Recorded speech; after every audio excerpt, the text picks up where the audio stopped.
So yeah, my ex did reach out to me right after the Passover Seder, 2 days after to be exact.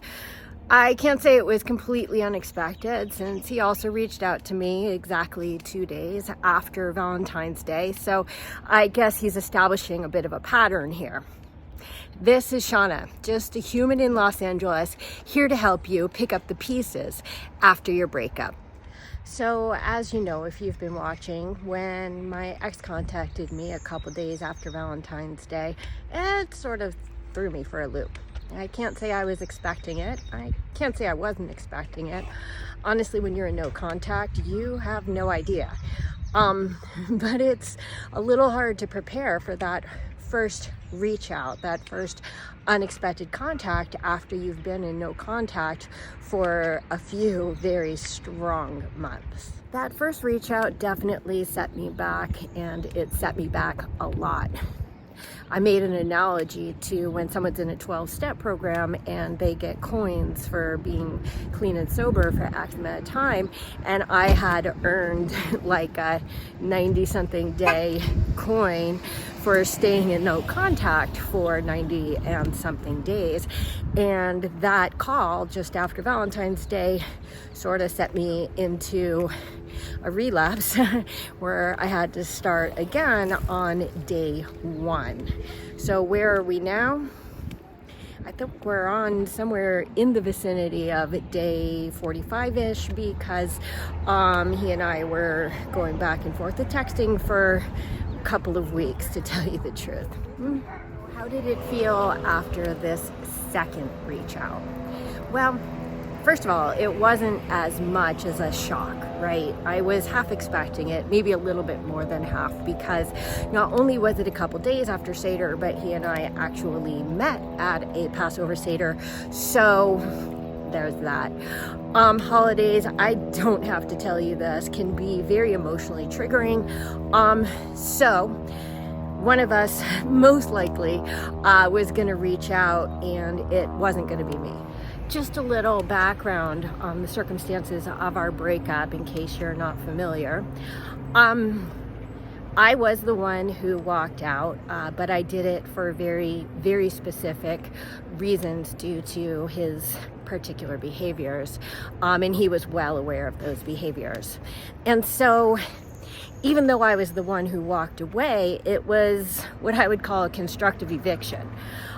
It's not that I wanted to leave, but it just got to the point that for my own self-preservation, I had to leave. He fully understood that. Why is this context important? Well, it's important because in a lot of breakups, there's a quote-unquote dumper and a quote-unquote dumpee. God, I hate those terms. But in that sort of a scenario, there's one person who sort of like has an upper hand over the other, right? The person who walks away generally has the upper hand. However, in circumstances such as mine, where both people knew that there was a very good reason for the breakup, and I didn't really want to break up, I sort of just felt like I had to break up. In this scenario, though it's a weird scenario, neither one of us really had an upper hand. And though if you had to term one of us the dumper, I hate that term, it would have been me. But if I had to say who was the one who really stepped away from the relationship, I would say that actions speak louder than words, and in effect, he really was the one who left first. This video might be most applicable to people who have had sort of a similar type of a circumstance, an ambiguous breakup as to who wanted it or didn't want it at all.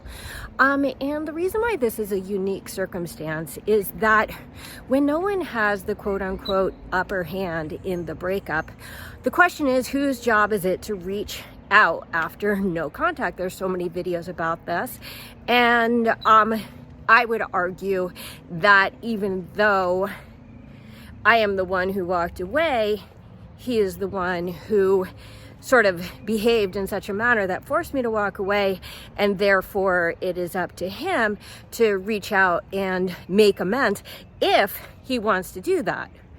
He has absolutely no obligation to do that. None at all. We're broken up. He owes me nothing. I owe him nothing. And nobody knows where things are going to end up forthgoing, right? No crystal balls. We have no idea what the future holds. Now, I know I've been doing a lot of work on myself, and I know that he's actually been doing a lot of work on his self. So, if we were to start talking again for real, hopefully it would be from a place where we are both two completely sort of transformed and awakened individuals who are ready to talk to each other from really a hard reset, from starting over from square one, as if we were two completely different, completely new people, just trying to meet each other again. But a big point I want to make in this video is that I know that people spend a lot of time on YouTube trying to figure out what their ex is thinking in no contact. And you're an ex. So what is so confusing about that? What you're feeling is not like on some other planet from what your ex is feeling. And again, if you have a circumstance wherein both of you agreed to the breakup, it doesn't even matter if it was an amicable one or not an amicable one, but you both understood that a breakup was imminent and had to happen. Well, in that scenario, there's a really good chance that your ex is feeling exactly what you're feeling. So, you don't have to watch this video, and you don't have to watch any other video. You want to get deep into the psychology of an ex? Look deep into your own psychology. You are an ex, okay? So unless it was a very, very uneven breakup, whether it was a situation where somebody maybe broke up with you out of nowhere, or they were very, very, very, very angry, and they really do have the upper hand. If it was a breakup where it was ambiguous who really wanted or didn't want the breakup, or it was a mutually acceptable breakup, well, you guys most likely are experiencing exactly the same emotions and the same exact processes right now. If you feel like you are exploding at the seams, my bet is that your ex is also. Now, the challenge here is that no contact at this point becomes a little bit of a game of chicken, doesn't it? In this case, a holiday chicken. Who's going to break first? Who's going to make that first contact? And know that no matter who makes it, that's a really hard call, a really hard text, a really hard reach out to make. Why is that important? Well, it's important for two reasons. The first one is it is such a hard reach out to make, as you well know, that just because they don't reach out does not mean they don't want to reach out. It might mean that they're too scared to reach out, they're too uncomfortable to reach out, they're too confused to reach out. But if they don't reach out, it has nothing to do with whether they're thinking about you or not, whether they care about you or not, or whether they still love you or not. There's a lot of reasons why somebody who really, really, really wants to reach out may just not. Okay? So remember that if these holidays or any special day or any day is super triggering for you, and you don't reach out to your ex, why are you so confused why your ex might not reach out to you on a super triggery day as well? You see, it goes both ways. And the second thing is, if your ex does reach out, just know that that was a really, really hard and brave thing for them to do. Give them the respect of a reply. It doesn't really matter if the reply is positive, you're happy to hear from them, or if it's just neutral, but at least acknowledge that they did the heavy lifting that you've been dying to do, and for one reason or another have not done, whether it's just a commitment to no contact or it's fear, because that's really, really real, real when we have no idea how our ex is going to respond to a reach out. Give them some credit, okay? whether you want them back or not is irrelevant. There's somebody you once loved, maybe somebody you still love, and they do deserve at least that modicum of respect. So as you know, the holidays, they're going to keep coming year by year, and they're going to keep triggering year by year. If your ex is establishing a pattern that he or she will be reaching out during or after a holiday, try to start preparing yourself mentally for that possibility, okay? Which includes the possibility that they might not reach out. Be ready for either one, because you don't want to ruin your holidays, and you are in control. So between now and the next holiday, how can you prepare yourself for when and if your ex reaches out again? And you may be thinking, why is my ex reaching out if he or she doesn't want to actually reestablish a relationship? And it may just be that they need that release valve. They just need to know that you are still there, that you still think about them, that you still have, even if it's a little tiny piece, a piece of your heart still reserved for them, and it makes them feel better. Now, that might very well piss you off, but I'm going to ask you this. Do you have a release valve? Did you feel a little better knowing that your ex reached out to you on this holiday? Did it occur to you that the same release valve that they're providing for themselves, they're also providing for you? Okay, so instead of like turning it on them like they're a bad person for having done this, how about saying, wow, okay, they're giving me that sense of relief of knowing they are still thinking about me.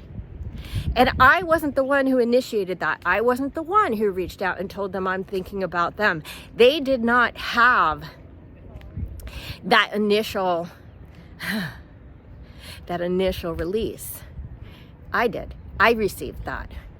So can I accept that as a gift of him telling me, hey, it's a holiday and I'm thinking about you, instead of some sort of weird manipulation? Maybe all he wanted to do was reach out and say he's thinking about me. But does that make me feel better about the situation?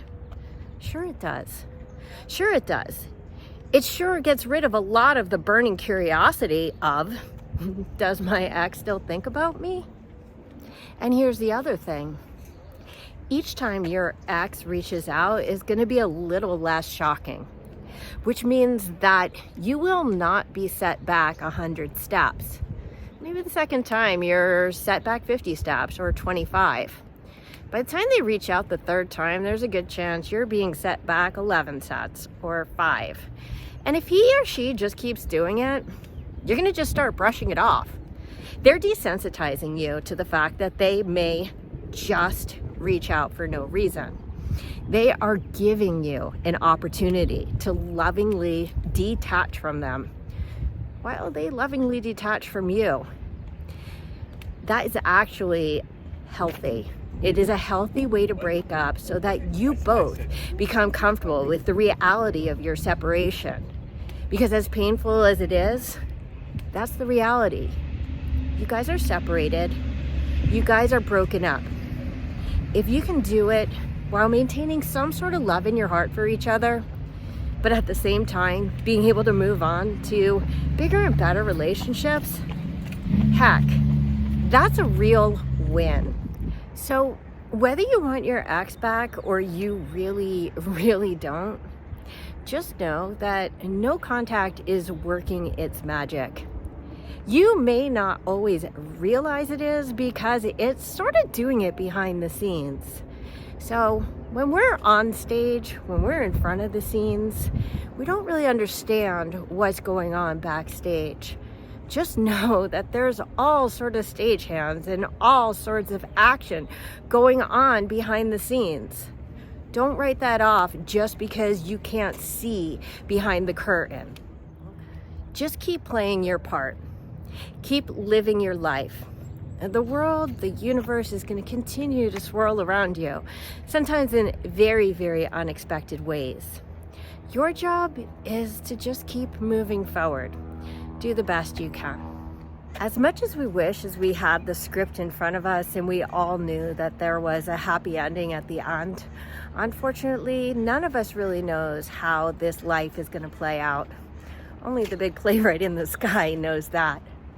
Right now, your job is to just get on stage and keep playing your part. Have faith that everything is going to have the happy ending that is intended for you. You may not always understand what that ending is or why.